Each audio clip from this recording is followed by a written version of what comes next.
एक घमंडी राजकुमार की कहानी।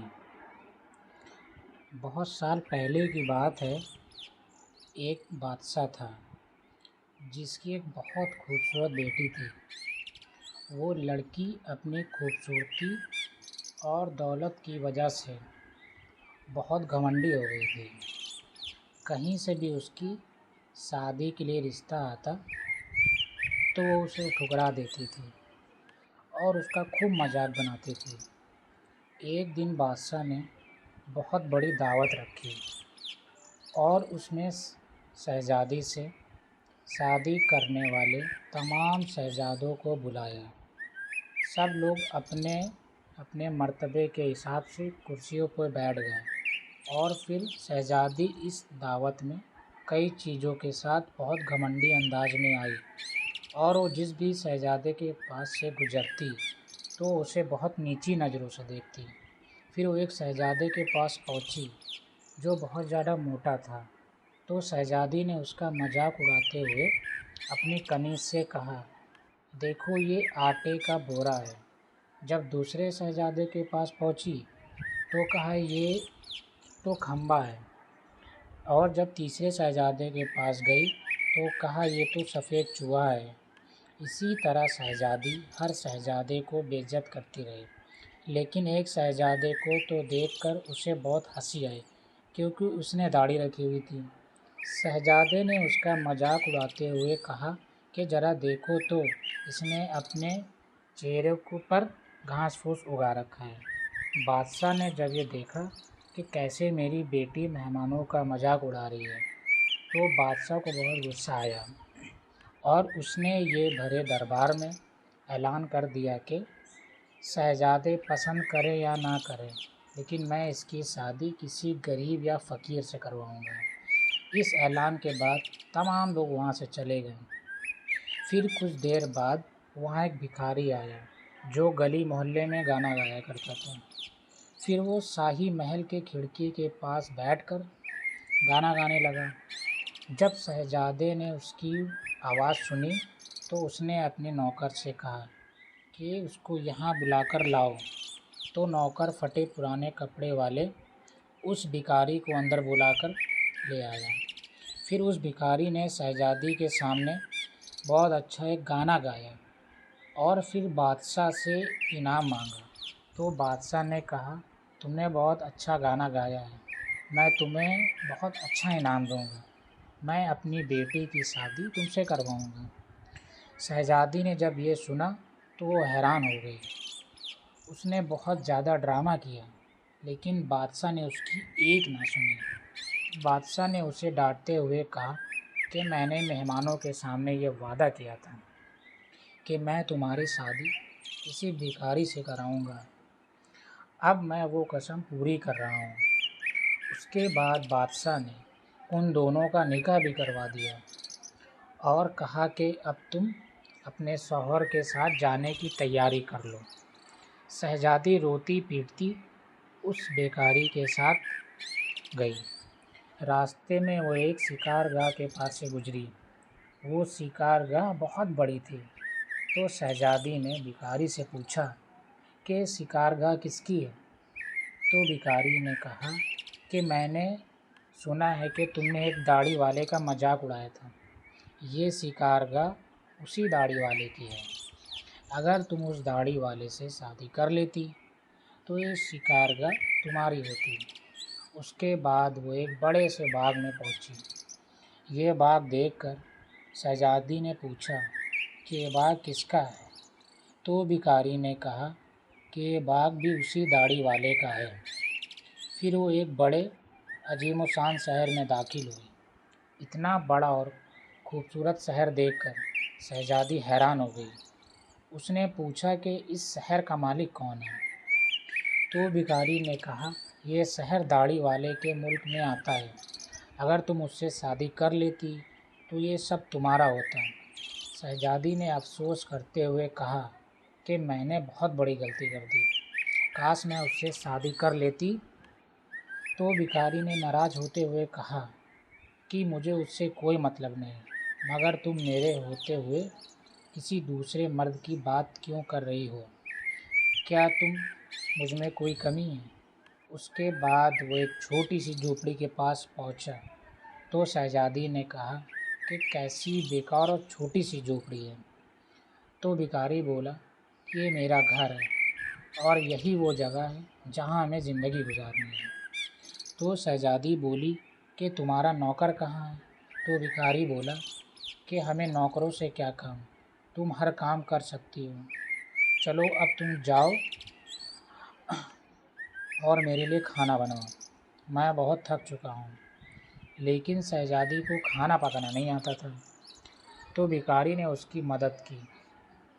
फिर कुछ देर बाद उन्होंने उल्टा सीधा खाना पकाकर खा लिया और सो गए। दूसरे दिन उसे भिखारी ने जगाया और घर का काम करने को कहा।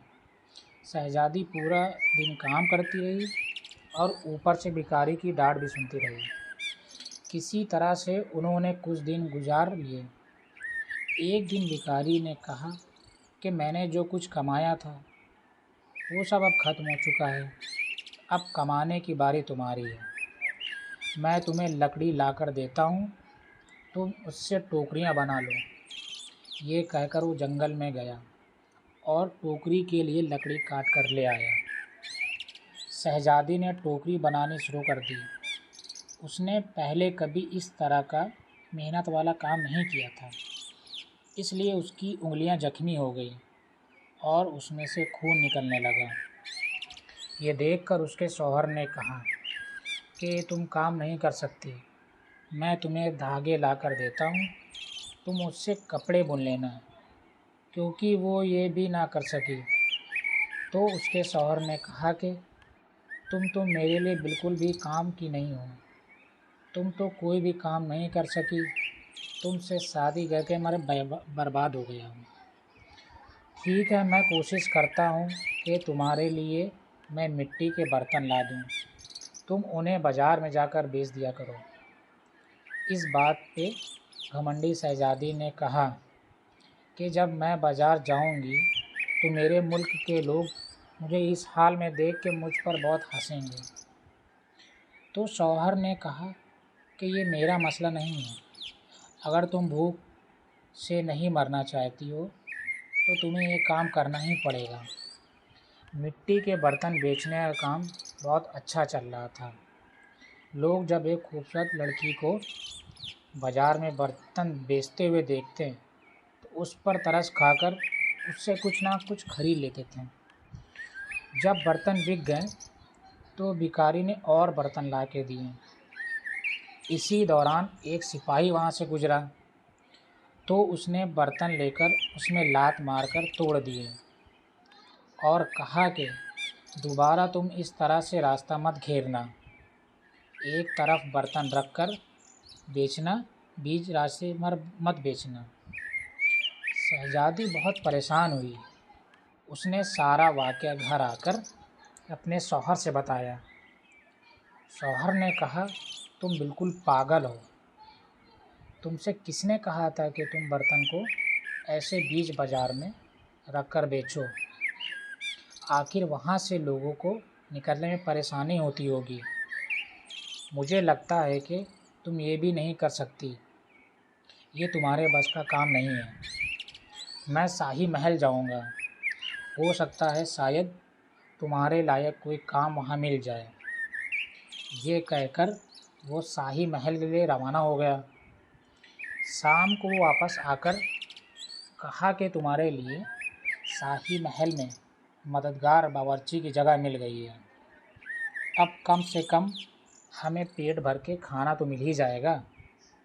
इस तरह वो घमंडी शहजादी एक मददगार बावर्ची बन गई। वो रोज़ सुबह से शाम तक बावर्ची खाने में रहती और रात को बचा हुआ खाना अपने घर ले आती। इस तरह दोनों मियाँ बीवी का गुजारा होने लगा।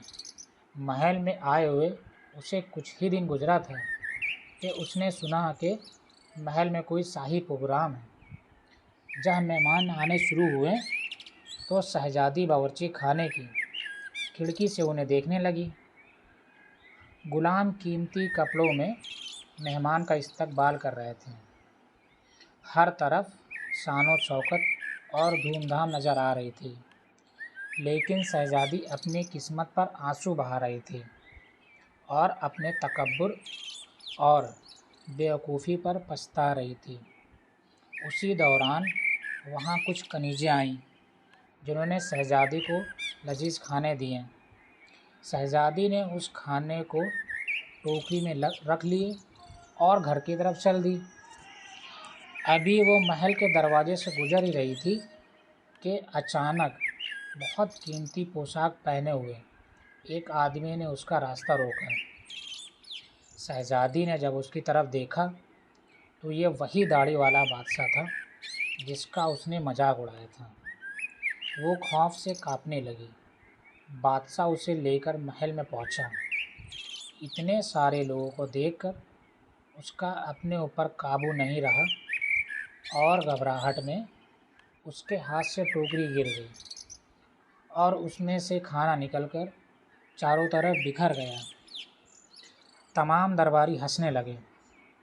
शहज़ादी का उस वक्त हाल ऐसा था कि किसी तरह ज़मीन फटी और वो उसमें समा जाती। उसने झटके से अपना हाथ छुड़ा लिया और भागना चाहती थी। फिर बादशाह ने उसे दोबारा पकड़ लिया और नरमी से बोले कि डरो मत, क्या तुम मुझे नहीं पहचानती हो? मैं वही भिखारी हूँ जो तुम्हारे साथ झोपड़ी में रहता था, और मैं वही सिपाही हूँ जिसने तुम्हारे बर्तन तोड़े थे। ये सब कुछ मैंने तुम्हारे लिए इसलिए किया क्योंकि मैं तुम्हें पसंद करता था और तुमसे शादी करना चाहता था। अब तुम्हारे घमंड का इलाज हो चुका है।